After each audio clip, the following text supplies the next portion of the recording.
This is Horizon's Middle East and Africa. Our top stories this morning. Chinese assets in focus after the worst start to a year in almost a decade for stocks, and with the yuan weakening past the key 7.3 per dollar level. Top EU officials visit Syria as more regional and global governments look to re-establish ties with Damascus. And Canada's Prime Minister Justin Trudeau is reportedly set to step down as soon as Monday, under pressure from his own party's fears of an election wipeout. It's just gone 8 a.m. across the Emirates. I'm Christine Burke in Dubai in for Jumana Bersechi. Let's get you set up for the trading week ahead because we're going to have a lot to digest in the next couple of days as the world gets back to business as usual in the first full week of 2025. The big thing coming down the line this week is going to be the U.S. jobs report on Friday, but also we get minutes from the last Fed meeting in December, and we are also due to hear from about a dozen different Fed speakers. On top of all of that, we will get Chinese inflation data, European inflation data, and one of the world's biggest tech conferences, the Consumer Electronics Show, kicks off tomorrow in Las Vegas. So I told you there is a lot that is going to be happening. As we move into all of that, you can see here that markets are still looking a bit cautious. U.S. futures are trading a bit sideways, not seeing a whole lot of action there. When we look at the U.S. 10-year yield, we continue to see the 10-year hold above 4.6% after a pretty nasty month for bond markets. In December, the U.S. 10-year yield had come up more than 40 basis points. Now, I also want to talk about gold. We're little changed on the day, but the reason that I put this up on the screen for you is there's a note out from Goldman Sachs just in the last couple of hours saying that gold, it does not see gold hitting a record of $3,000 an ounce any longer this year. So it had previously forecast that we could see that happen in December. Now it is saying we probably won't see that until mid-2026 as the Fed moves to cut rates fewer times than previously expected. Now, let's also talk about Bitcoin for a moment because we know that Bitcoin has been moving a lot on these expectations for more crypto-friendly policies under the Trump administration. But when you look at this chart here, you can see that Bitcoin and the NASDAQ have been moving together a bit more than previously over the last month or so. There is a little bit of divergence on the tail end there, but what this chart goes to show is that perhaps we may see Bitcoin's correlation with stocks and also macro fundamentals driving Bitcoin a bit more as we move further into 2025. But let's get over to Asia now and check in on how markets are faring there. Avril Hong is standing by in our Singapore studio. So, Avril, last week wasn't the best start to the year for Asian equities and Chinese stocks in particular. How are we looking this morning? Well, it's interesting how Asia's stock gauge has been struggling for direction for much of the session, and this is despite Wall Street managing to snap a 5-session losing streak helped by tech. To be fair, we are seeing the TAIEX surging, that outperformance coming from the stock of Hon Hai, and this is of course a key partner for the likes of Apple and Nvidia. It showed sales beat that was fueled by strong AI demand. Chip stocks in Asia also gaining thanks to Microsoft talking about tens of billions of dollars it's planning on spending on AI data centers. But it's not just about the stock performance, I guess. We are also seeing a lot of pressure on Asia currencies, a gauge of them slipping to the lowest we've seen in 2 decades. And the yen is certainly a key drag today. And even the yen weakness that we're seeing is not helping Japanese stocks that are trading for the first time in 2025. Of course, we've also been seeing Chinese stocks really struggling to recoup the losses recently. The Chinese yuan has also been really coming under pressure, as you know, Christine. Thanks so much, Avril. Well, let's continue talking about Asia because China has maintained its support for the yuan with the daily reference rate signaling policymakers' support to slow the currency's depreciation. Let's bring in China correspondent Min Min Lo. So, Min Min, a lot of action this morning that we're seeing from the PBOC and in the currency markets in Asia. What exactly have we heard when it comes to the fixing rate for this morning? Yeah, it's clear that the fix today, the PBOC is really sending a statement here that it is not willing to let the yuan depreciate beyond the usual line in the sand. The PBOC is still defending the ceiling of 7.2 yuan per dollar for the daily fix. And it looks like, at least in the short term, the priority for the PBOC is still to maintain the stability of the yuan. That was what the PBOC had said through the central bank-backed newspaper on Friday. And again, the market moves today. We can see the yuan trading sideways today. The move today likely have ring-fenced the value of the yuan. The market's likely to be a little bit more cautious about shorting the yuan before Trump's inauguration, because let's face it, there really isn't a very strong argument for the PBOC to set a weaker fixing for the yuan until the next big catalyst, which is when Trump comes into power or when he announces that first opening shot when it comes to the tariff policy, and that will likely send a knee-jerk reaction across equity markets. So the PBOC likely reserving a little bit of firepower for that. And in the meantime, of course, a longer-term outlook remains under pressure, with Goldman Sachs, for example, looking at a 7.5 handle at a 6 to 12 months period. Yeah, and as we consider all of this, what do you think the expectations, at least, that the market has for where the PBOC goes from here in terms of the reserve ratio requirements and also potential rate cuts? Yeah, so the PBOC actually just held its quarterly MPC meeting, the Monetary Policy Committee meeting in December. They just released a readout for that last Friday. And again, we didn't really hear anything very surprising, because the PBOC again is reaffirming that they will cut the RRR and the interest rates at an appropriate time. And of course, last year we had expected, or at least the PBOC Governor Pang Gong-shen had telegraphed, that he still sees room to cut the RRR by the end of the year, but that didn't materialize. Perhaps because of the Fed has also pared back expectations for rate cuts, that has caused the PBOC also to delay the RRR cut. But of course, expectations now is that we will see an imminent cut sometime in the first quarter, perhaps before the Lunar New Year holiday, because that is when there is always a stronger demand for liquidity, when people are drawing out cash to hand out rate packets, for instance. After Trump's inauguration, before Lunar New Year, could be a possible window for a RRR cut. And of course, we are also looking at the PBOC expressing support for tech sectors and the consumption sectors, which could possibly look like guiding financial institutions to step up credit line there, perhaps lowering the interest rates and fees for consumer loans. Min, thanks as always for the excellent reporting. That's Min Lo, our China correspondent. Canada's Globe and Mail says Prime Minister Justin Trudeau is expected to announce as early as Monday that he will resign. The outlet cites 3 unidentified people for its report, saying the statement will come before a national caucus meeting set for Wednesday. Trudeau has been under pressure from his Liberal Party to step down over fears of a crushing defeat in elections due this year. And a gauge of Asian currencies has hit its lowest in almost 2 decades, with Japan's yen leading declines among a group of 10 currencies against the dollar today. Let's bring in Thu Ha Chow, head of fixed income Asia at Robeco. Thu Ha, great to see you this morning. Thanks for being with us. As we look at the moves that are happening in fixed income and in Asia in particular, can you just first give us your conviction calls for 2025 in fixed income markets? Yeah, thank you for having me. I think all eye is going to be on the US. I think, as you've mentioned in your reports, that actually a lot of central banks are looking to what Donald Trump will enact when he joins, and also what he can get through in terms of the agenda that he has. So I think that is going to be a key watch for the rest of the Asian currencies and the Asian central bank's reaction function. As we look into the week ahead, we've got quite a few critical data points coming down. The U.S. jobs report on Friday is obviously going to be big for the Fed. What are you most closely watching this weekend? What are your expectations for the Fed in 2025?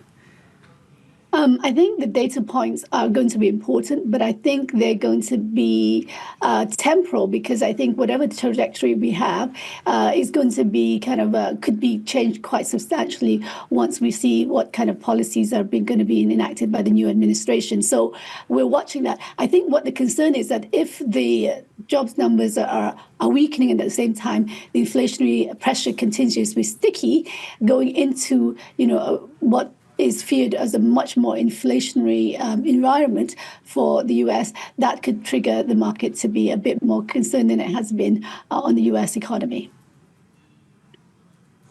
What moves do you think that we could see from the Trump administration that would be the most critical in terms of potentially changing the trajectory for the Fed? I think, number one, the tariffs obviously is a big concern in terms of how that would affect not only inflationary expectation, but also in terms of what that would mean for the growth trajectory within the US, but also, again, the fiscal deficits. I guess that's going to be a big concern, certainly in the near term, and of course, how much supply of Treasury we're expecting this year. Now, from that perspective, I think the Treasury. Sorry, go ahead.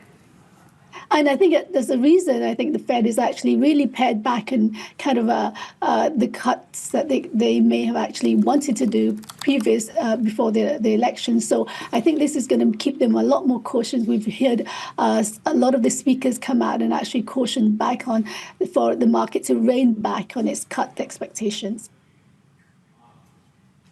Yeah, and looking at the bond markets, U.S. Treasury yields have come up quite significantly ever since we got that change in messaging in mid-December from the Fed. Do you think that these levels of bond yields can be sustained? Are they warranted? Do they go higher? Do they move lower? What is your viewpoint on where we head from here?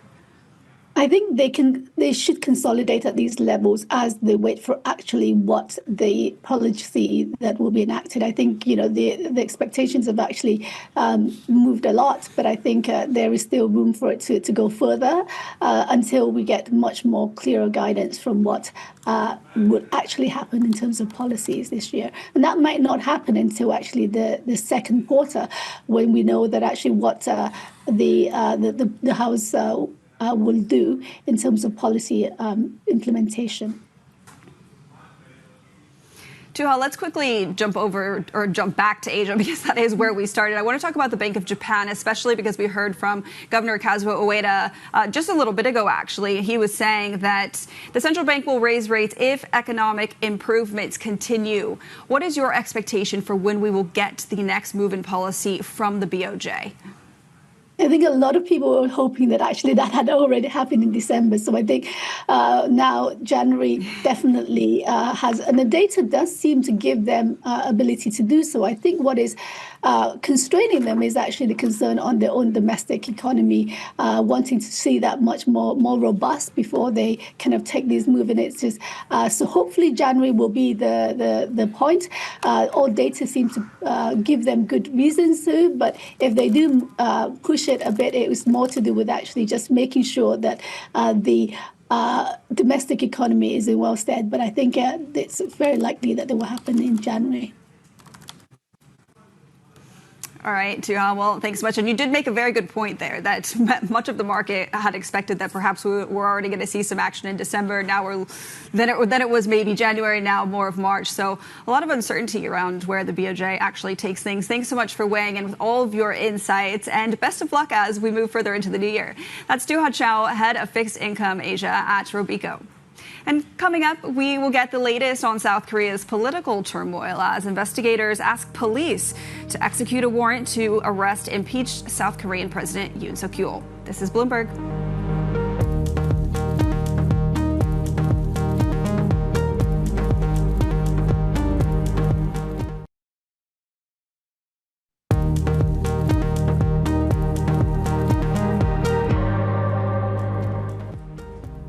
Welcome back to Horizons Middle East and Africa. I'm Christine Burke in Dubai. South Korean investigators have asked police to execute a warrant to arrest impeached President Yoon Suk Yeol. The initial attempt to arrest him failed on Friday due to a standoff with his security team and thousands of supporters. Bloomberg's Katia Dmitrieva joins us for the latest. So, Katia, thanks for joining us. And it has been an eventful couple of days in South Korea, or rather, I should say, an eventful last month, or even more than that going on now. What we heard over the weekend is that the investigators have now asked the police to carry out the arrest of Yoon Suk Yeol. Do we have any sense of whether the police think they will be able to execute on this? Yeah, investigators are really not backing down. That's the CIO, that's Chief Investigator's Office in South Korea. And as you noted, after they failed last Friday, really it was a standoff with civilians and protesters who are in support of President Yoon, impeached President Yoon, I should say, as well as about 200 members of his security detail. So as you could see from those images and also from what we know, it was incredibly difficult to even make their way into the compound, into the residence to try to arrest Yoon. Now, this order that they have, this court order, is basically good until the end of day today, after which they would need to extend it. And we know from local media that they are intending, the CIO is intending to go back to the court and intends to extend that to, offer them a bit more time to potentially attempt to arrest the former president. The question is, how are they going to do it? So even if they're able to extend this warrant, even if they're asking, as they are right now, for the police to go in, as they did last week, and try to make this arrest, it's really unclear how they would be able to physically do it, because they're still up against the exact same roadblocks. They're still up against the security detail. And President Yoon, from what we know, has refused to stand down and is, in fact, planning on fighting against this in court January 14th. So a lot of unknowns, really, to start the week off in South Korea. Yeah, a lot of unknowns indeed. So what are the potential pathways here to any kind of resolution or any kind of development that brings clarity on what could ultimately happen with this? Well, there's a few options. So, they have until the end of day today to execute the warrant. They could go to the court. They could extend it to try to make this arrest. But right now, things are continuing pretty much without the president. We have the former finance minister who's the acting president right now. Secretary of State, U.S. Secretary of State Antony Blinken was in South Korea today, and he met with the current president, the acting president, and emphasized the U.S.-South Korea tie. And this is, of course, happening. We can't forget about North Korea, allegedly had launched a ballistic missile. So part of this visit was also to sort of underscore the pact between South Korea and the U.S. and emphasizes just how important this country is, both economically and for military and security. So, hopefully, I think a lot of traders, economists, people who are watching this are really hoping that there's some resolution soon. But, things continue on the ground. Life goes on in South Korea for now. Yeah, thanks so much, Katya. That's Bloomberg's Katya Dmitrieva. Well, coming up, top EU officials visit Syria as more regional and global governments look to reestablish ties with Damascus. We'll get all the latest next. This is Bloomberg.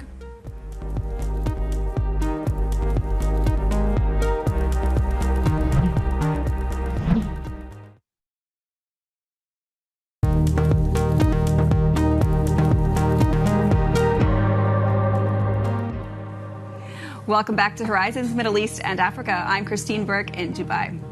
Syria's foreign minister has told the Sana news agency that partnerships with Qatar agreed to during his weekend visit to Doha will help the country's recovery efforts. The German and French foreign ministers also visited Damascus on Friday as the EU steps up efforts to build ties and reduce Russia's influence. It's the highest-ranking Western visit since Islamist group Hayat Tahrir al-Sham ousted President Bashar al-Assad last month. Bloomberg's Paul Wallace leads our Middle East economy and government coverage, and he joins us now here in Dubai. Paul, good to see you this morning. So Syrian officials have been quite busy. We had meetings in Damascus on Friday, and then also they were in Qatar over the weekend, and they're expected to travel to Jordan and I believe the UAE this week. What do we know about all these meetings that are going on? Hi, Christine. I think, as you say, this is HCS's way of reaching out to the rest of the world, both other Arab states and the West as well. And I think the visit on Friday of the German and French foreign ministers was particularly important because, as you said, they were the highest-ranking Western officials to visit Damascus since the fall of Bashar al-Assad. And I think that was a real sign that that some of the West's leading powers are very much inclined to build ties with HTS and perhaps eventually remove sanctions on Syria and remove the terrorist designation that still exists when it comes to HTS in much of the West. There's still a lot of wariness about the group. It was affiliated with Al-Qaeda until 2016. It said it's very much moderated and everyone, regardless of ethnicity or religion, will be safe under their rule in Syria. But I think the attitude among a lot of Western states is seeing is believing, and there's even wariness among some Arab states too. So they're sort of taking baby steps. But I think the bottom line is they want this to work. They believe HTS will probably end up being the main power in whatever government, formal government emerges in Syria, and they want to build good relations with the group. Yeah, it's certainly that Syria's foreign minister is going out and taking all these meetings does convey the seriousness with which they are looking at things. I also want to ask you about something that is just coming across the terminal now. The U.S. set to allow for more humanitarian aid to flow to Syria. Tell us about the details there. Yeah, so this is, I think, an example of the U.S. doing the same thing as say, Europeans and some Arab states. It's a fairly small step. It's not a removal of sanctions by any means by the U.S., but it is going to allow more aid, such as grain shipments, to go into the country. So it's going to give more licenses on that. Syria is a country that's pretty much under total U.S. sanctions, so it was pretty much impossible for U.S. entities to do any kind of business deals or give aid to the country at all. So this is the U.S. sort of saying, okay, we're going to start by allowing more aid into what is a war-ravaged country with a devastated economy. Yeah, and we heard last week that an Israeli delegation was going to Qatar to have ceasefire discussions or discussions around a potential ceasefire with Hamas. Did we learn anything over the weekend that suggests we got anywhere with that? It doesn't seem like we did, or that there was much progress over the weekend when it comes to Hamas and Israel about a ceasefire in Gaza. There still seem big obstacles to overcome. There's no guarantee of a truce before Donald Trump takes office again in the U.S. on January the 20th. I think that's something Israel would like to do, to get a ceasefire before then, but it's not going to do it unless Hamas agrees to its terms. Unfortunately, you know, we've been here before many times where people have said, Americans and Israelis and even Hamas have said there's progress in the talks, and it hasn't got over the line, and it still seems like we're away from getting a deal there. All right, Paul, thanks so much for all of your insights this morning. That's Bloomberg's Paul Wallace, who leads our Middle East economy and government team. Well, let's talk about what is coming up, because we will be getting, or rather having a conversation on the outlook for the Gulf's sovereign wealth funds with those from Abu Dhabi and Saudi Arabia. Among those, the most active in global deal making in 2024. Stick with us for a conversation around all of that and what it may mean for Gulf economies. This is Bloomberg.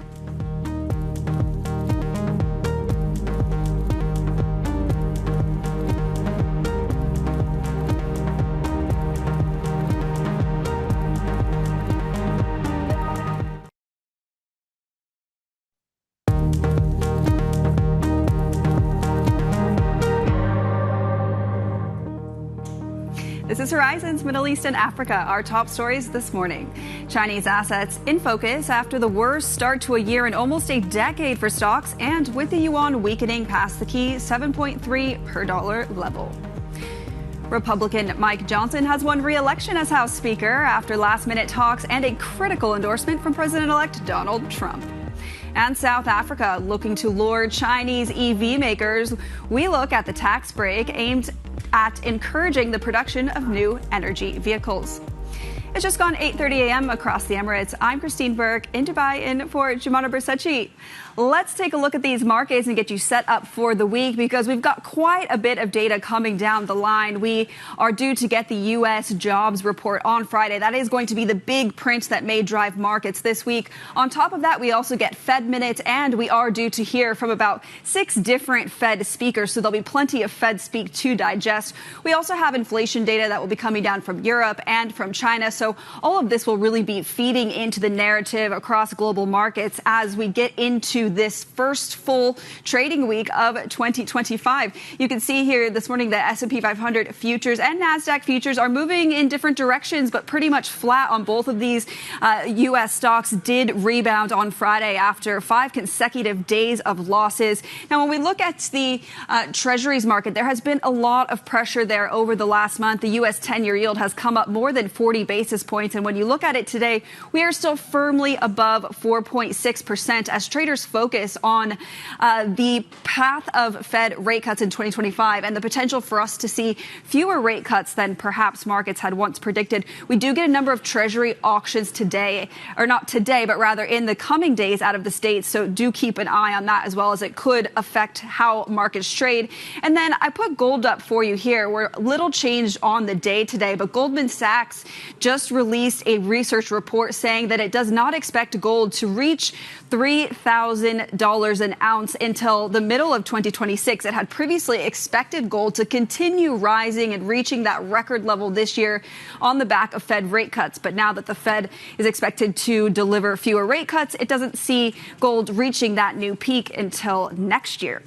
Now, let's also talk about Bitcoin, because Bitcoin has been rising over the last couple of days. And we know that a lot of the Bitcoin movement in recent months has been around the expectation for more crypto-friendly policies out of the United States. But I put this chart up here because it shows you that Bitcoin has been moving a bit more in lockstep with the NASDAQ over the last month or so. And what that suggests to us, or rather just says is something that we should think about as we move into this new year, is whether more macroeconomic drivers will come into play in the Bitcoin market and whether this equity correlation may strengthen and also become a driver of Bitcoin prices as we move further into 2025. Well, let's get over to Asia now and check in on Asian currencies in particular. Avril Hong is standing by for us in our Singapore studio. So, Avril, walk us through what is moving on your screen over there. Well, Christine, we've been seeing how Asia currencies have been really coming under pressure already in 2025, and a gauge of them slipping to the lowest level in 2 decades. This is a Bloomberg gauge. Of course, it doesn't include the Japanese yen. A lot of the pressure is coming from the renminbi, and we saw late last week, on the onshore yuan breaching a key 7.3 level. So the focus was really on the PBOC's fix today. Indeed, it delivered with strong support, and then coupled this with media reports that it remains resolute and committed to keeping the currency stable, but some think that all this might be futile and that we might see 7.5 on dollar China before long because of the economic weakness in China as well as US-China tensions.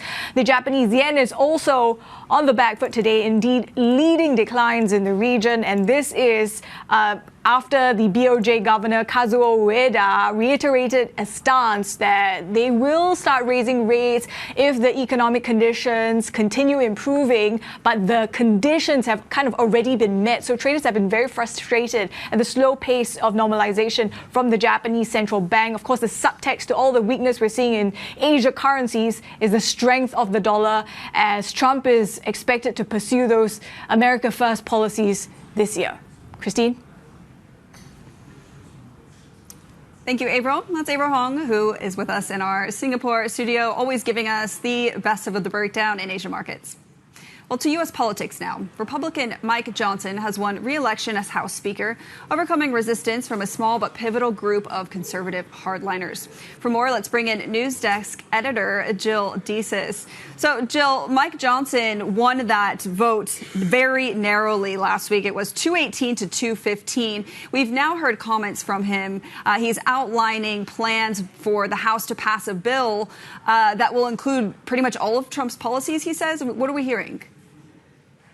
Yes, that's right, Chrissy. And really, I mean, that, his ability to kind of continue on as House Speaker was came down to Donald Trump really kind of, throwing his weight behind him and kind of, endorsing him. So, I mean, that sort of support from the incoming president was really key there.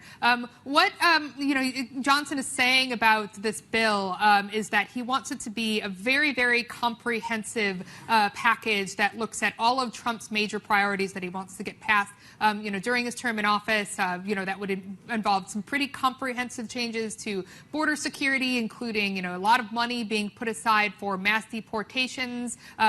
So that's like one really, really key aspect of that. Another piece of this would be to ultimately extend the 2017 Trump tax cuts. Those are set to expire later this year if that isn't extended. And then also what Johnson really wants to get into this bill is some kind of resolution to some of Trump's thoughts on either eliminating or raising the debt limit. That's something that actually came into play just a few weeks ago when we had this, fairly surprising, actually, fight over the spending bill at the end of December. So those are sort of things that, would be in this very massive bit of legislation that Johnson says they'd ultimately want to get through the House by May. The key timing there being that what Republicans would be really looking to do is get something passed before, we kick over into 2026 and actually start dealing with yet another federal election cycle where you've got a bunch of lawmakers that would be distracted by campaigning. So that's really the thinking here. Yeah, and today is January 6th. It's been 4 years since we had the riots on Capitol Hill, and it also means that we are due to see the election results certified today. What's going on the ground in D.C. ahead of this, and just what is the latest? It seems like it's not something that we talk about all that much anymore, but it was such a historical event for the United States. Yes, it really was. And I think the key difference this time around is that January 6th, the certification of these election results has actually been designated as, sort of a special security event, which means the federal government, Secret Service are kind of giving resources to sort of protecting the certification of these results in a way that we really haven't seen in prior cycles. Of course, all of this being because the last time we were in this situation 4 years ago when we were dealing with the certification of then incoming President Joe Biden, obviously, that's when, you had, this insurrection, this attack on the Capitol on January 6th. All that being said, obviously, we're here 4 years later. We do see some of the fallout from that event in the form of things like beefed up security around the Capitol. But what we really haven't seen is any kind of, longer standing, political consequences, certainly not for Donald Trump, who obviously is re-entering the White House. But then you also have this expectation that he may end up granting clemency to, the 1,000+ people who have ultimately been, convicted or sort of awaiting, convictions related to that event. Obviously, we'll have to see. But yes, it's very clearly the case that at least in Washington, D.C., this idea of beefing up security around this event is pretty paramount to what we're seeing to start off this week. Yeah, thanks so much, Jill. That's News Desk Editor Jill Desis with all the latest in U.S. politics. Well, back to the region now. Investments continue to pour into the Gulf, and sovereign wealth funds are poised to further extend their influence over global markets. Tim Callen, visiting fellow at the Arab Gulf States Institute, is in Washington, and he joins us now for a conversation on all of this. So, Tim, it's great to see you. I don't think anyone can argue that the sovereign wealth funds across the Gulf carry a lot of weight. If you look at 2024, the investment from Middle East sovereign wealth funds was $82 billion. A lot of investments in AI and tech and energy and minerals. How much do you think these investments are about driving economic diversification versus a play for soft power and more global influence? Yeah. Good morning, Christine. I mean, I think both of those factors are really important, right? If we go back to 2022, clearly the region benefited hugely from some very high oil revenues. And that, continued not at the 22 levels, but in 23, 24, still pretty good revenues. So the Gulf Sovereign Wealth Funds have been able to deploy these resources for a number of factors, right? One is, get a rate of return, investing in companies overseas. Two is to try and diversify the domestic economies they have. As we know, most are still reliant on oil, and they're trying to change that. So this gives the opportunity to invest in sectors, in companies that can come to the Gulf and help to do that. And then, a third reason you said is soft power. We've seen sort of political allies in the region benefiting from money coming out of the Gulf. Maybe the biggest and most prominent is the land deal in Egypt with UAE. But we're also seeing investments from the PIF in other countries as well, where there are political allies. So I think all of those reasons are important. Perhaps the biggest one, though, is the attempts to diversify the domestic economy, and particularly Vision 2030, I guess, in Saudi Arabia being the very big one here. How do you see the incoming U.S. Trump administration affecting the way that Gulf sovereign wealth funds do business? And also, do you see it shifting the dynamics at all in terms of how much global influence these sovereign wealth funds have? I mean, I think the global influence is going to probably ebb and flow a bit with where oil revenues are, right? I mean, clearly, the more capital you have to deploy, the more influence you're going to have. And I think, most of the Gulf sovereign wealth funds are still in a position where they can deploy a lot of capital. Maybe the PIF, where, the government fiscal balance and the external balance have recently been in deficit, may have a little less in the way of oil revenues to deploy, but they can still borrow, they can sort of sell existing assets to fund new investments. So I think that, we're going to see a lot of capital deployed going forward, maybe a bit less than we've seen in 23, 24. How will President Trump influence this? I think probably at the margin. I mean, clearly, the region is going to want to, I think, be in favour with the new administration. We may, at the margin, see some investments in that direction. But I think overall, what we'll see is more of what we've seen in the last few years going forward. Yeah, and do you think that sovereign wealth funds will turn more domestic than we have seen them? The PIF, for example, has been deploying a lot more capital at home in recent years, just as it needs that capital to drive Vision 2030. Do you see this continuing, or do you think we will see a return to more international investment? No, I think we'll see it continuing. I think, what we've seen at the moment is the Gulf, sovereign wealth funds, as you say, deploy more capital domestically. Around 40% of their assets under management are deployed domestically, compared to, less than 20% of those assets for sovereign wealth funds outside the region. And, why is that? Is clearly, the domestic diversification agenda is a huge political priority in the region. And I think we will see that continuing. The PIF has said it's going to be stepping up its investments in the domestic economy from around $40 billion US dollars up to 2025 to $70 billion US dollars going forward. And, as they try to develop NEOM, Qadir, Red Sea, other giga projects, prepare for things like Expo 2030 and ultimately the World Cup in 2034, we're going to need to see a lot of investment in the domestic economy to achieve those objectives. So I wouldn't be surprised if we don't see actually more of the investments going, domestically rather than overseas. So in some senses, the sovereign wealth funds in the region, at least some of them, are more like domestic development funds rather than traditional sovereign wealth funds. Yeah, and do you expect that as we look into 2025, we'll see any shifting in the patterns of investment that we see, whether that be from industries or by geography with the international investments? I think it's going to be still focused in, tech, entertainment, finance, where we've seen. I mean, one area where I think we are seeing, maybe a pickup in interest. It's, maybe been there, but we're seeing more details. Is in energy sector and critical minerals that are, that are essential for that.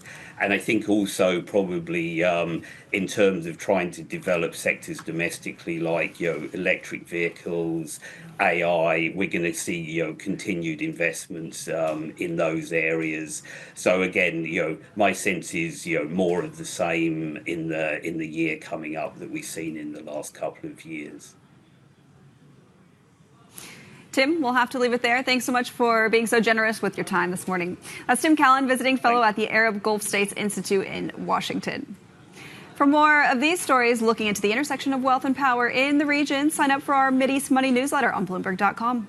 And coming up, South Africa is poised for fresh Chinese investment thanks to a tax break for building new energy vehicles. We'll take a closer look at that story next. This is Bloomberg.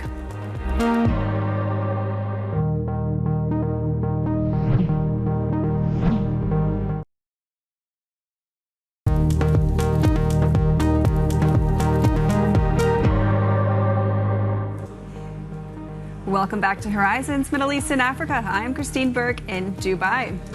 Well, let's talk about South Africa because the country has approved a tax break to encourage the production of new energy vehicles, which could attract Chinese investment in the country's $27 billion automotive industry. For more on this, Chief Africa correspondent Jennifer Zabazaja joins us now from Johannesburg. So, Jen, great to see you as always. Can you first tell us a little bit more about these incentives? What do we know about these tax breaks?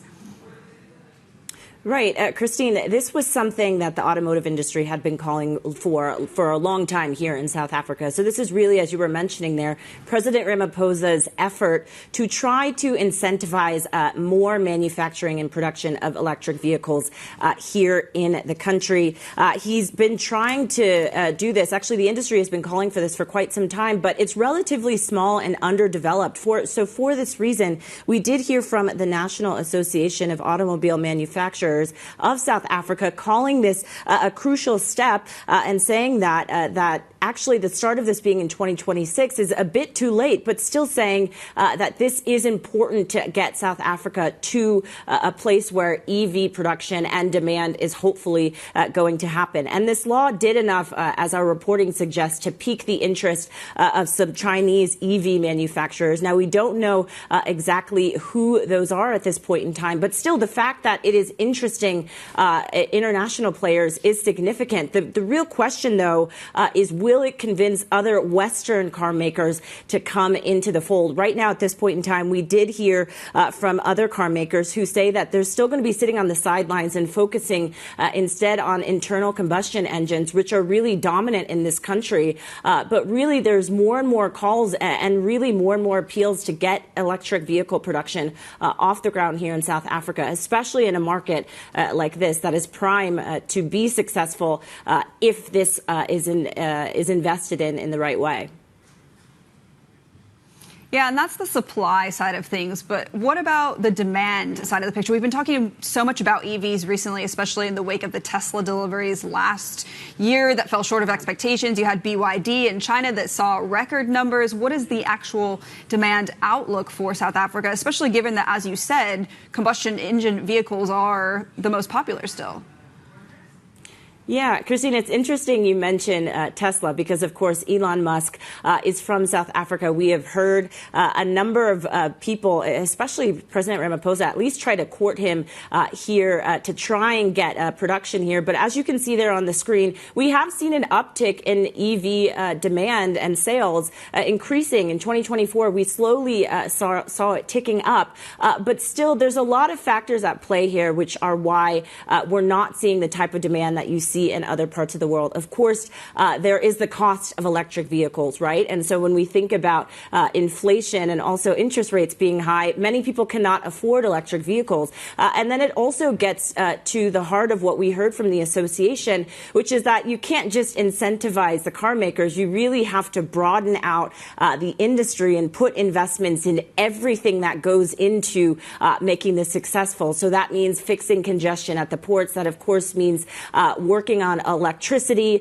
and also a number of factors that would also make this important or make this flow a little bit better. Charging stations, but the demand could be there. We have to remember that South Africa is a major automotive export player. And also, of course, this is a country home to a number of the raw metals and minerals that are key for electric batteries. And so this could potentially be something we see in the future. But a lot of things need to happen in order to get consumers actually bought into this idea. Yeah, that's a really interesting point you make on the metals. I'm glad you made that. That's Jennifer Zabazaja, our chief Africa correspondent. Well, coming up, New York City joins London and Stockholm in congestion pricing schemes. We will look at what drivers will pay next. This is Bloomberg.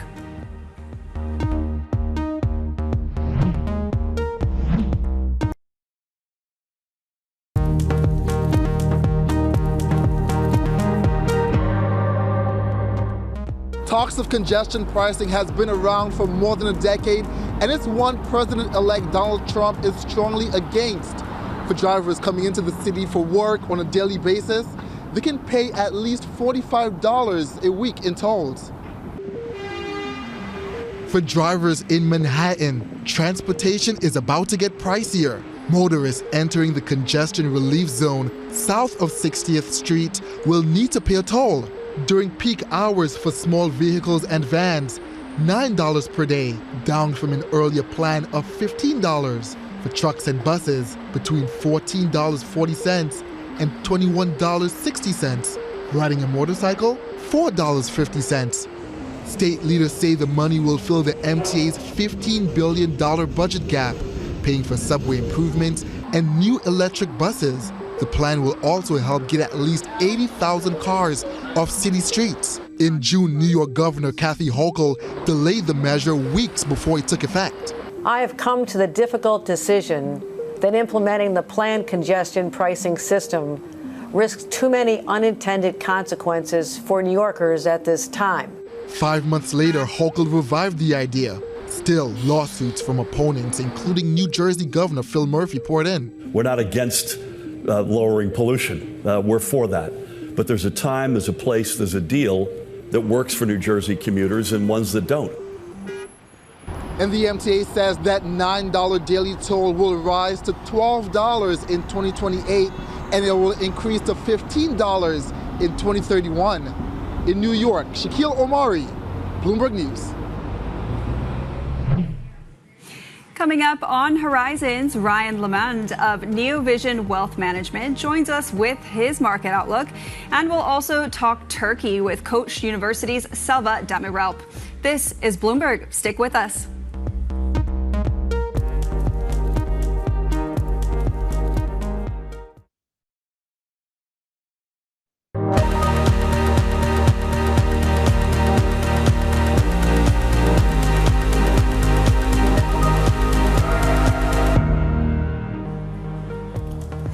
This is Horizons Middle East and Africa, our top stories this morning.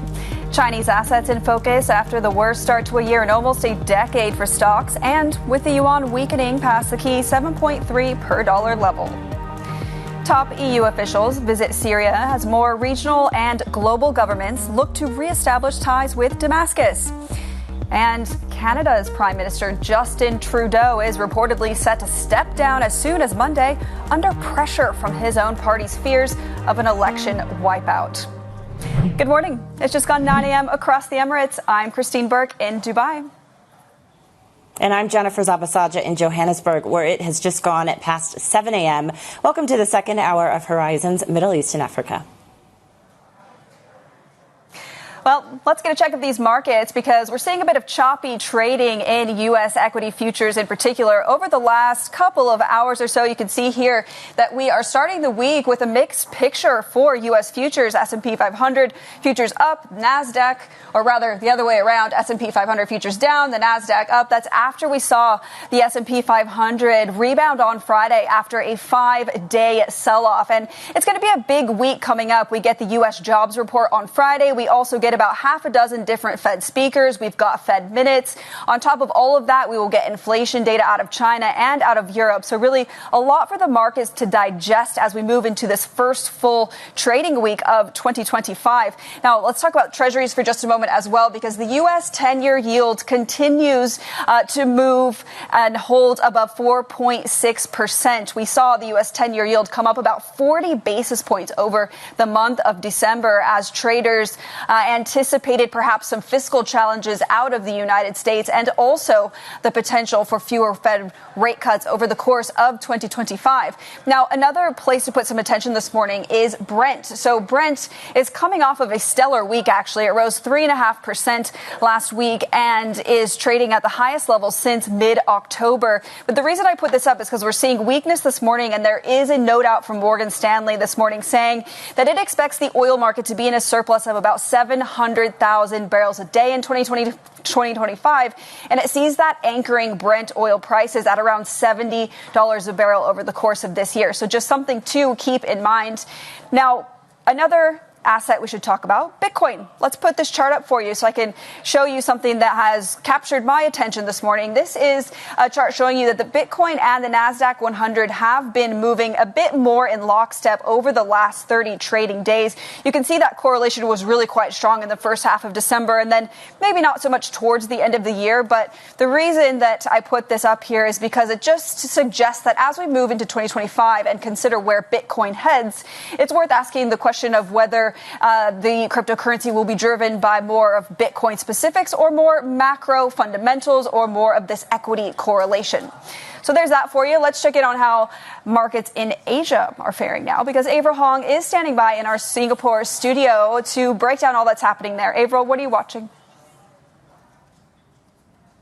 Yeah, Christine, we're seeing a bit of risk off today. The region's benchmark sitting slightly lower. Those declines helped by that lack of risk appetite, I suppose, given how US-China tensions still a key concern for investors, along with relative greenback strength, which of course is tendency to be an uncomfortable backdrop for Asia equities. And this is on a day where Japan is coming back to trade and sinking despite the yen weakness. Now, we are seeing some outperformance in the Thai X in Taiwan, helped along not just by the chip stocks that are gaining because of Microsoft talking about tens of billions of dollars is going to be pumping into AI data center spending, but also Hon Hai, which beat on the sales numbers for the last quarter. China, back from lunch, sinking a bit deeper into negative territory. Of course, this is a market that has really been struggling, but the focus has been quite squarely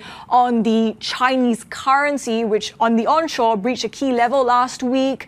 And some say, never mind 7.4, 7.5 on dollar. China might be the next level to watch because of the Chinese economic weakness and the threat of tariffs. Christine? That's Avril Hong. Thanks a lot, Avril. Let's continue talking about China, because China has maintained its support for the yuan with the daily reference rate, signaling that policymakers want to slow the currency's depreciation. Let's bring in China correspondent Min Lo. So China, a lot of action in China this morning. What have we seen from the PBOC?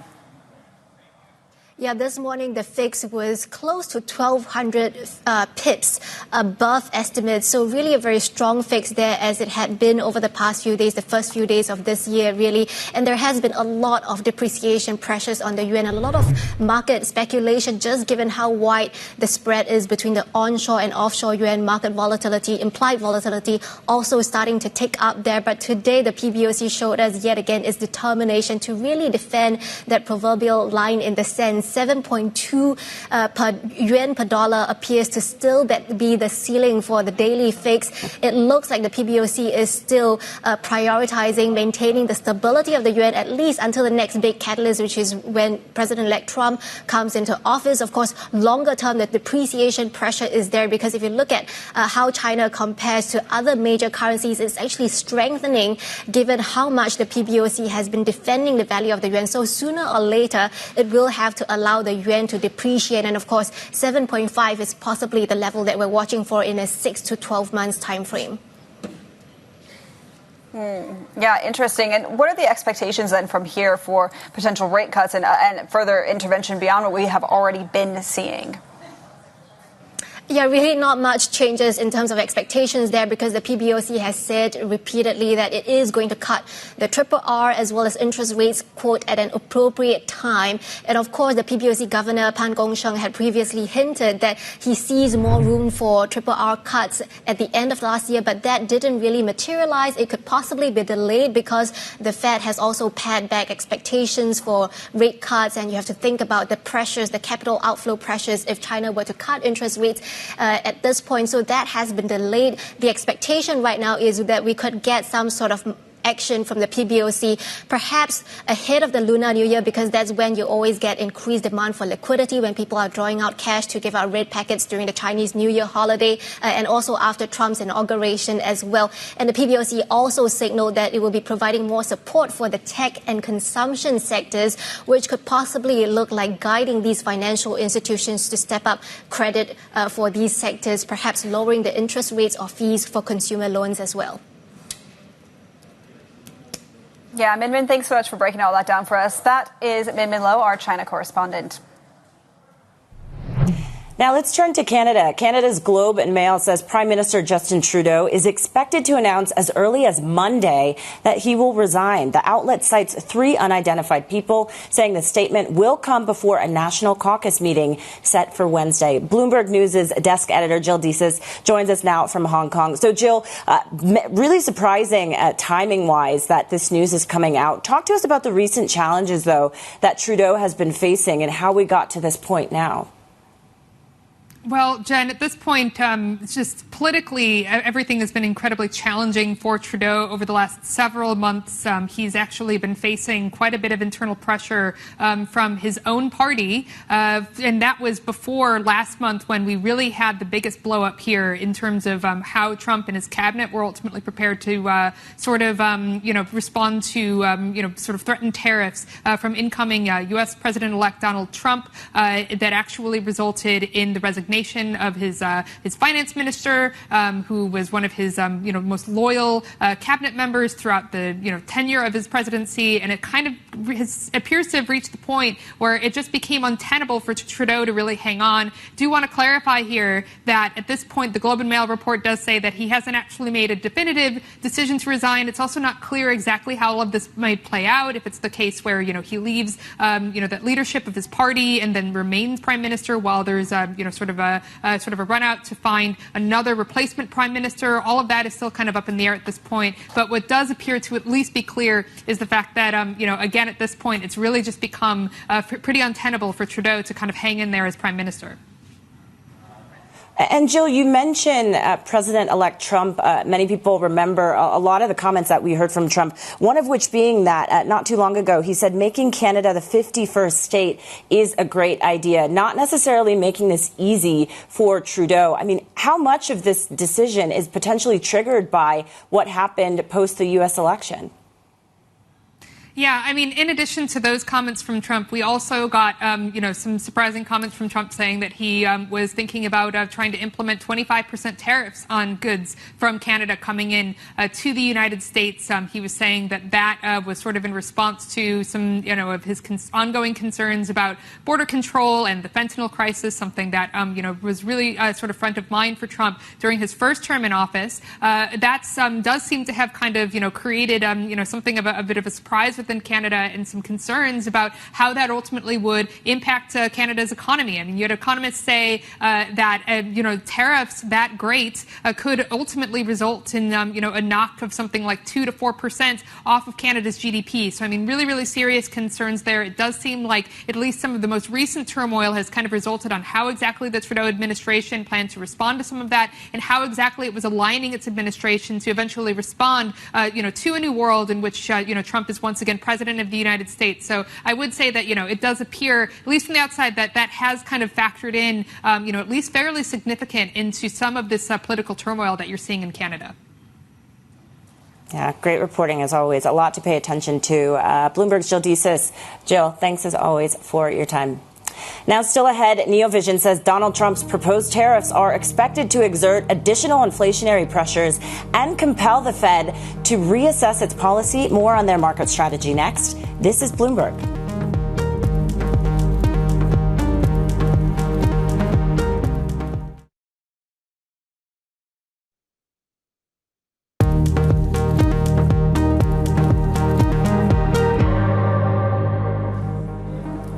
Welcome back to Horizons, Middle East and Africa. I'm Christine Burke in Dubai.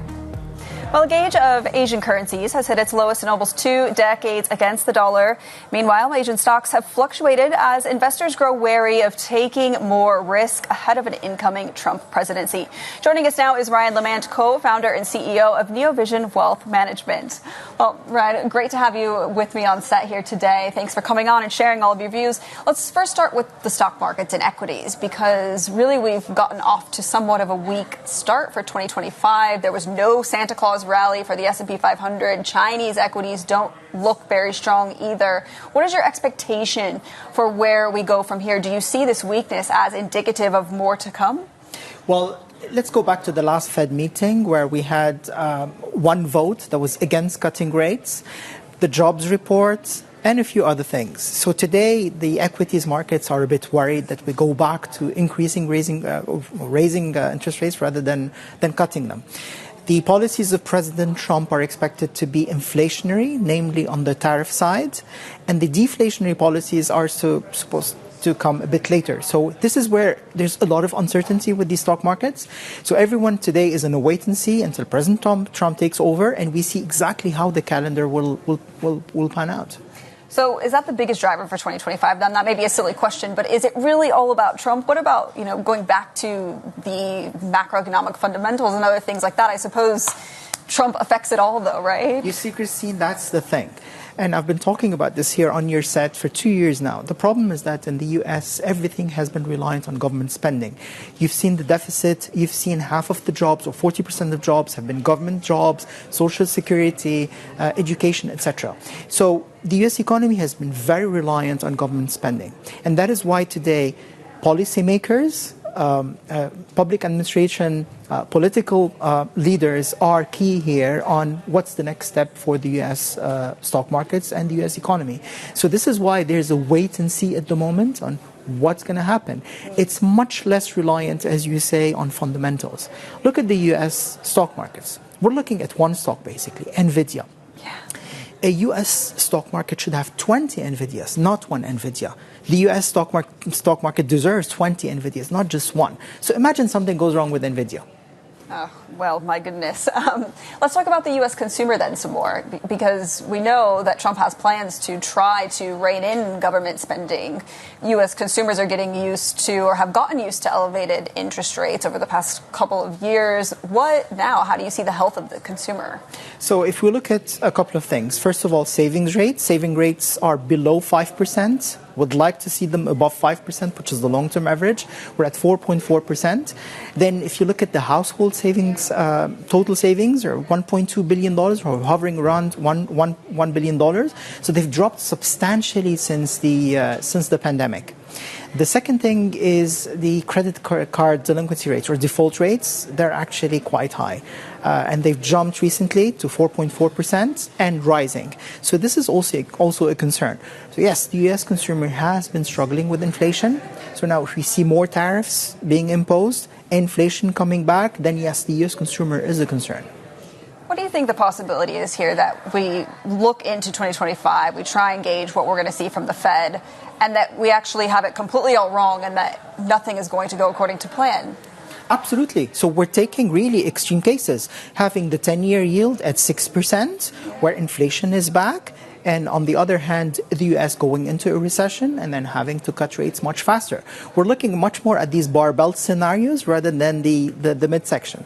And let's not forget, there's also the geopolitical component. Yeah. So the geopolitical side, President Trump has been speaking a lot about geopolitics, about actions, etc. So this could also trigger some external exogenous factors that could affect the U.S. economy and the U.S. stock markets. Well, you mentioned the geopolitics, so of course let's expand on that and look here in the region. What is front of mind for you as you try to figure out the key themes to play going into this new year? Where do you think we may see potential changes? So basically, here to talk about the two main markets, Dubai financial markets, and Saudi Arabia, Tadawul. So here we've seen Saudi Arabia lag Dubai. Dubai has been one of the top performers in the world. And this was not the case 15 or 10 years ago. So everyone was wondering, why is Dubai lagging the whole world? And today, no one is wondering that anymore. It's wondering about Saudi Arabia.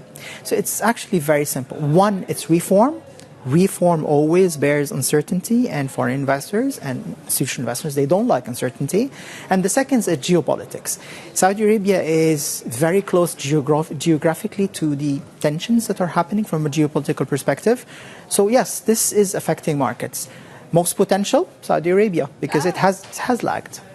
That's where I'm based most of the time. Just very, very quickly, where do you see oil playing into all of this and playing into investor sentiment about Saudi markets, for example? So obviously, higher oil prices are better for Saudi Arabia. If we see geopolitical tensions, then yes, oil will go back to the 80s, and that's actually good for Saudi Arabia. Subject to geopolitical, no explosions at least. All right, Ryan. Well, thanks so much for your time today. It's really great to have you with us. That's Ryan Lemand, co-founder and CEO of Neovision Wealth Management. Well, coming up, top EU officials visit Syria as more regional and global governments look to re-establish ties with Damascus. We'll have the latest next. This is Bloomberg.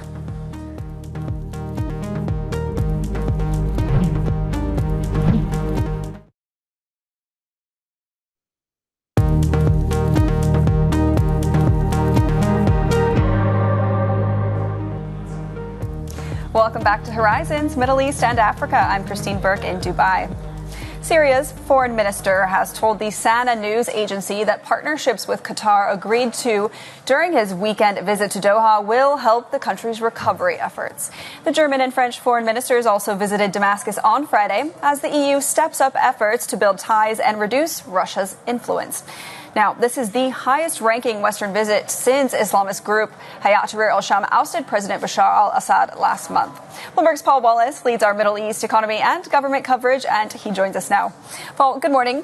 Walk us through the latest developments. Syrian officials have been quite busy. How should we be reading all of their outreach and this flurry of meetings? They're certainly very busy, and I think what they're trying to do is build relations with both Arab states and also potential Western partners. The longer-term goal here is to get sanctions on Syria eased, to bring it back into the mainstream under President Bashar al-Assad. It had started to come back into, let's say, the mainstream Arab fold, but very much it was a country still under heavy sanctions, and that remains the case. So I think what HTS, the ruling power in Damascus, is doing is trying to take those first steps to sort of normalize relations with the rest of the world. It's going to take a bit of time, especially when it comes to the West, because this is a group that was affiliated with Al-Qaeda until 2016. It's very much says it's moderated, but I think the sort of thinking in the US and elsewhere is that seeing is believing, and they need to be reassured that HCS really has broken with its past. Yeah, very much wait and see, as you've said, and also some breaking news, or a scoop rather, that came across in the last couple of hours. The U.S. is set to offer limited sanctions relief to Syria to boost the flow of humanitarian aid in the aftermath of Assad's downfall. So we do continue to see signs of a warming up, if you will. There was also news over the weekend that Israel was carrying out more strikes or making more advances in Syria. What do we know about the current status of things between Israel and Syria? It is tense, and I think this just goes to show the wariness that I'm talking about with foreign powers. So obviously, Israel shares a border with Syria.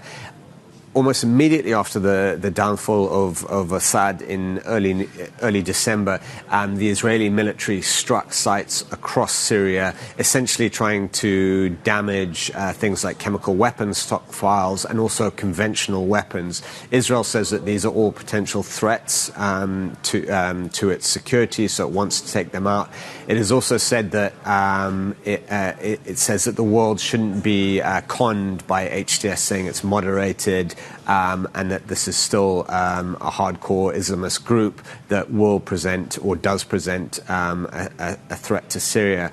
At the moment, HTS in public isn't saying too much about Israel and the fact that its troops are now on Syrian territory. But I think this is something that in time will become a bigger and more complicated and more tense issue. Yeah, thanks so much, Paul, for all of that. That's Bloomberg's Paul Wallace, who leads our Middle East economy and government team. Yeah, Christine, let's take a quick check at where markets are positioned ahead of the trading week. Of course, it is another shortened week, at least in the U.S., because markets are closed on Thursday. But we are continuing to see investors paying close attention to whether or not we see this U.S. exceptionalism continue to power through U.S. equities right now. Looking a bit unchanged, closing the week last week higher, though there's a lot to pay attention to this week. There's, of course, the NFP report that we'll get. We're getting a number of Fed speak. And of course, we'll see whether or not there's more action globally that's going to affect what happens with U.S. equities. We're also seeing Euro Stock 50 futures ticking up ever so slightly, about 0.4%. Focus, though, also is closely on treasuries right now. We're seeing treasuries in the U.S. Still elevated, as you can see there, remaining near their highest levels since May. There's a lot of focus on President-elect Trump and what his policies will bring. But coming up, shares in Nippon Steel slip after President Biden blocks its planned takeover of U.S. Steel. Details on that next. This is Bloomberg.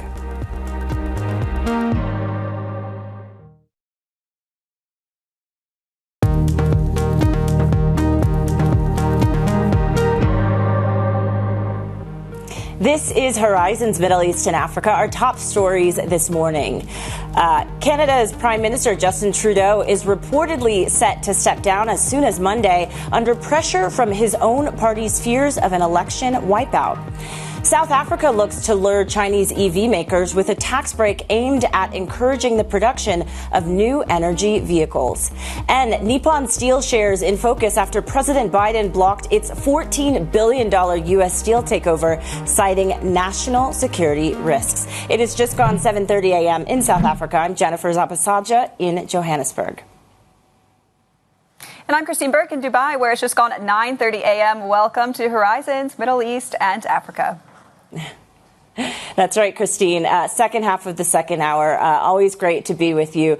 Listen, we have another shortened trading week, at least in the U.S. Markets are closed on Thursday, honoring Jimmy Carter. But we still have a busy week ahead, and it's important to pay attention to a lot of the key events in focus. We do get Fed minutes later this week from December. We'll also get an NFP print on Friday, a number of eco data points from the Eurozone. We also have Japan and China. And there's some key events in the U.S. focusing on tech and automotive names. And so a lot that investors are paying close attention to. But if we take a look at where U.S. futures are right now, looking a bit unchanged, just at least ahead of the busy trading day. We did see U.S. indices closing last week higher, although we haven't seen that so-called Santa Claus rally materialize in the way that many people were hopefully expecting. The U.S. 10-year yield also in focus. We're seeing yields still elevated for a second session, remaining near the highest level since May.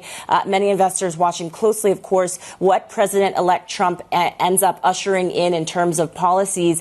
And WTI, I figured it would be a good mention for us today. Over the weekend, we did get some news from President Biden, reportedly set to order a ban on new offshore oil and gas development. WTI down about 0.4%. It had been up for about 5 straight days, its longest streak since April, but again, showing some weakness right now. And as we mentioned earlier, we will get some Fed speak later this week. But over the weekend, we did hear some commentary from Fed officials, essentially saying that the inflation fight is not over. And the markets right now, as we can see from this terminal chart, still looking at about 2 cuts this year. But let's check in on how the Chinese yuan is doing. It's been a busy morning over there for Avril Hong. She's standing by in our Singapore studio. Avril, how's it going? Yeah, Jen, the yuan, as you say, has been in the spotlight because just a couple days back on the onshore currency, it breached a key level, 7.3 against the greenback. And this came against the backdrop of manufacturing sentiment indicators that had been quite weak. Of course, the subtext in all this is the greenback strength, the relative resilience as well that's continued, and how that's expected to, really show given Trump's pursuit of these America First policies.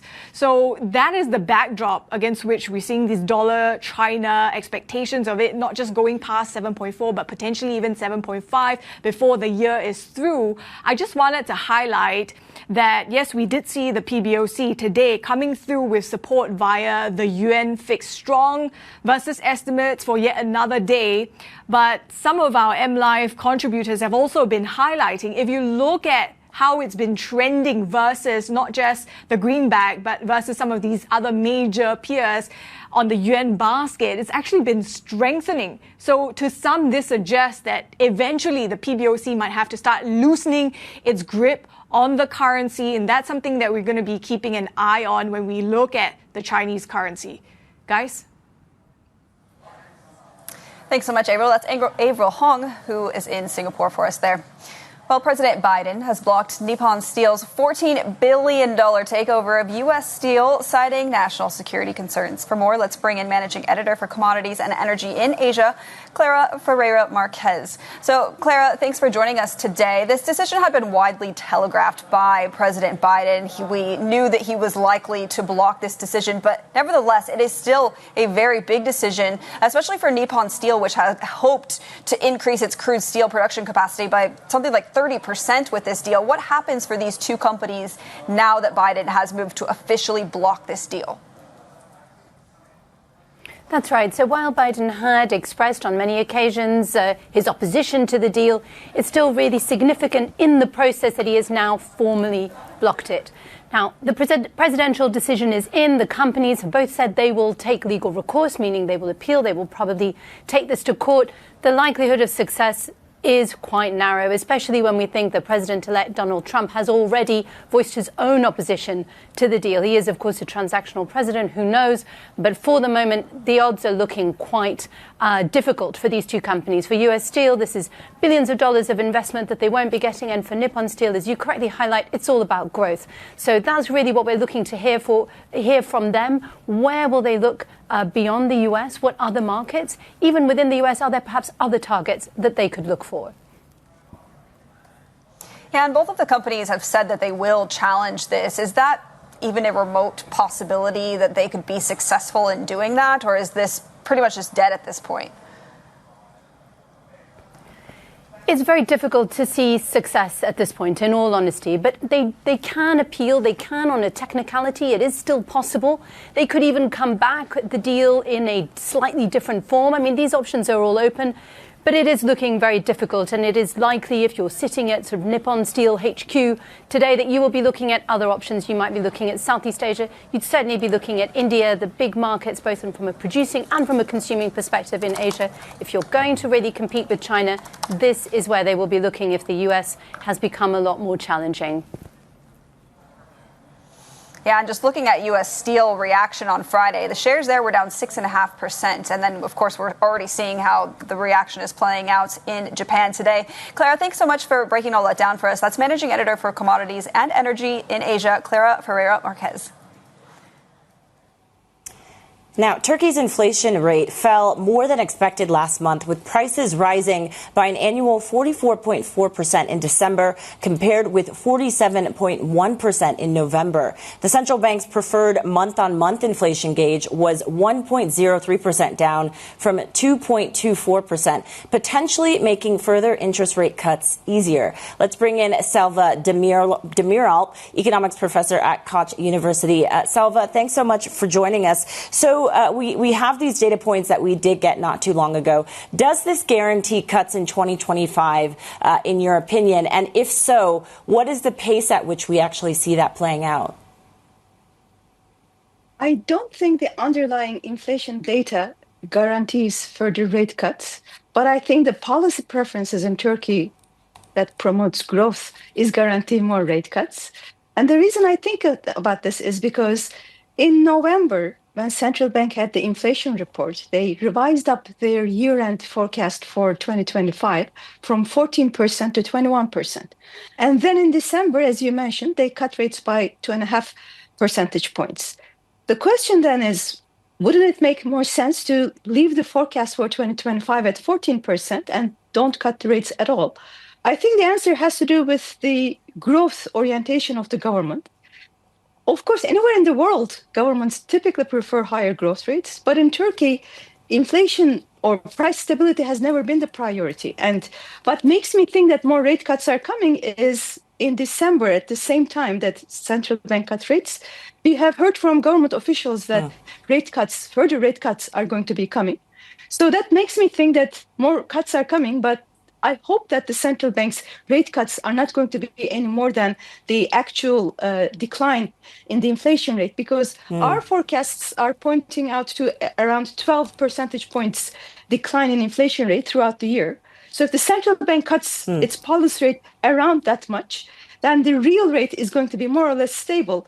But I still don't think 21%, even the revised up forecast for year-end, is doable. To me, a more realistic forecast is around 32% by the end of this year.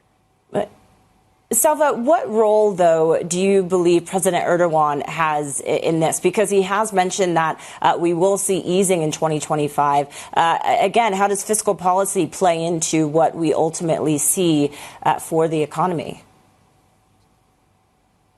Well, for one thing, the disinflation program has been entirely the central bank's job, and fiscal policy didn't quite help the central bank because the government spending has increased more than the inflation rate, and there has been adjustments to managed prices like the indirect taxes and so forth, which have been increasing the inflation rate. Unfortunately, the direct taxes or the tax revenue that is collected from salaries is much lower than the indirect taxes in Turkey because it's just harder to implement a tax reform. And in that environment, fiscal side has been expansionary while monetary policy has been tightening to take inflation under control. But on top of this, we also know government Erdogan's preferences towards low interest rates. And more importantly, it's not just a preference, but it's a belief that when you cut rates, you lower inflation rate. But Turkey has learned that it doesn't work this way the hard way after September 2021, where the claim was to lower the inflation rate, which was back then 20% with rate cuts. But inflation rate after successive rate cuts spiked up to 85%. So I hope that we learned our lesson and we don't consider aggressive rate cuts moving forward. And you mentioned officials. We did hear from the deputy president also citing what is happening in Syria and also potentially U.S. and China trade policies potentially having knock-on effects to the Syrian economy. Do you think he's right to be concerned about this, and especially when it comes to minimum wage hikes, because many workers are hoping to see that? What's your take on his stance? Well, I understand that there's causality between wages and inflation, but a country that suffers from inflation already has been through significant deterioration in income distribution. And people, the low salary, low income groups are the ones who suffer the most. So when you implement a disinflation program, these are the people who need to be protected. But by putting caps on the minimum wage, which is adjusting by less than inflation rate, I think the burden of the bitter medicine or the tight policies are put on the low-income groups. And to me, that's not fair. If anything, we had to implement a tax reform which had to tax the higher income groups more, who are the main trigger for inflation in the first place. So yes, I can understand that keeping the minimum wage under control is going to help inflation. But from a social point of view, I don't think that is acceptable.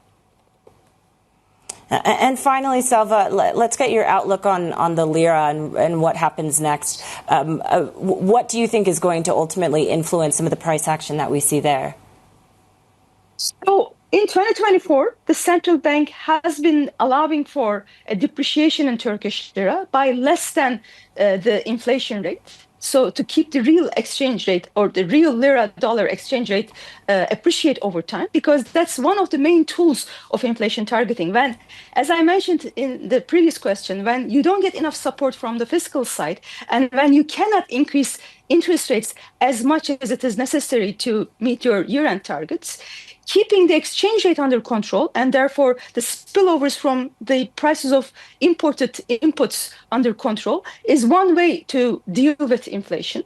And I think in 2025, that will be the policy of the central bank again, and they will allow for real appreciation of the Turkish lira in order to keep inflation rate under control. So if, for example, the inflation rate throughout the year is going to be around 30% based on our forecasts, I would say that Turkish lira dollar exchange rate is going to depreciate by less than 30% for sure. Last year, it was about 50-50, like Turkish lira exchange rate depreciated by around 18%, while inflation rate was 44.4%.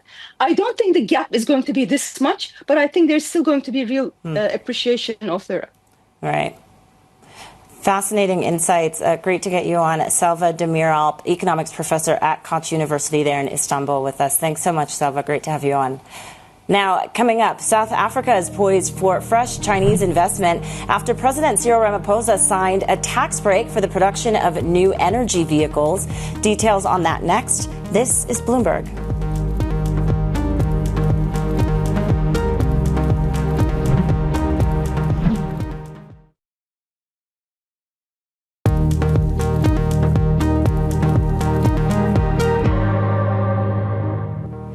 Welcome back to Horizons Middle East and Africa. I'm Jennifer Zabasacha in Johannesburg. South Africa has approved a tax break to encourage the production of new energy vehicles, which could attract Chinese investment in the country's $27 billion automotive industry. For more on this, let's bring in Bloomberg's Andira Oganga, who's joining us now from Kigali. So, Andira, walk us through some of the details about this deal. Hi, Jen. So for context, if you look at the EV industry in South Africa, it's coming up well, but it's relatively small and it's also underdeveloped. And that's why you have the Automotive Business Council saying that it's very important for the government to create these incentives and also a favorable policy environment to inject some form of vibrancy into the industry. And talks of that 150% tax break is one of the steps in the right direction in terms of attracting foreign investment into the country. And you have Chinese investors warming up to the South African market. Some of the cars that they produce are going ahead and competing quite well with cars that have been produced by local manufacturers. And you have the Chinese ambassador even saying that they're encouraging Chinese businesses to come and invest in the automotive industry in South Africa. However, the local producers are kind of on the fence at the moment. You have Ford and BMW saying that they're going to manufacture hybrid cars, but they have no plans of battery production in South Africa at the moment. And in the same breath, Volkswagen and Isuzu say they have no plans of making EV in South Africa. So it's just a matter of waiting to see who's going to bite first, but also what more incentives the government is going to put in place so that these players can decide if they're going to jump in or not. Right. And Andira, I mean, just driving around South Africa, I can tell you it's not yet a vibrant EV market at this point in time. But as you mentioned, investment could get it there. I mean, what are the steps that South Africa needs to take to end up getting it to be an EV manufacturing hub?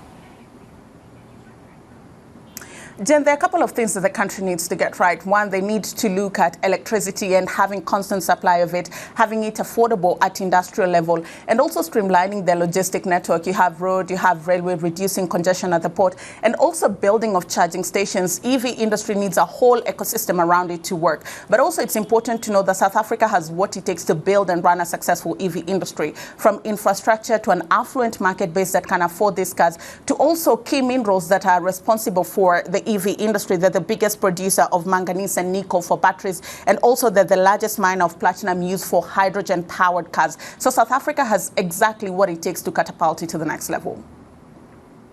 Yeah, we'll have to see whether that actually happens, though. Fascinating. Thanks so much, Bloomberg's Ndiro Ganga in Kigali with us there. Thanks so much. Now, coming up, we'll get the latest on South Korea's political turmoil as investigators ask police to execute a warrant to arrest impeached South Korean President Yoon Suk Yeol. This is Bloomberg.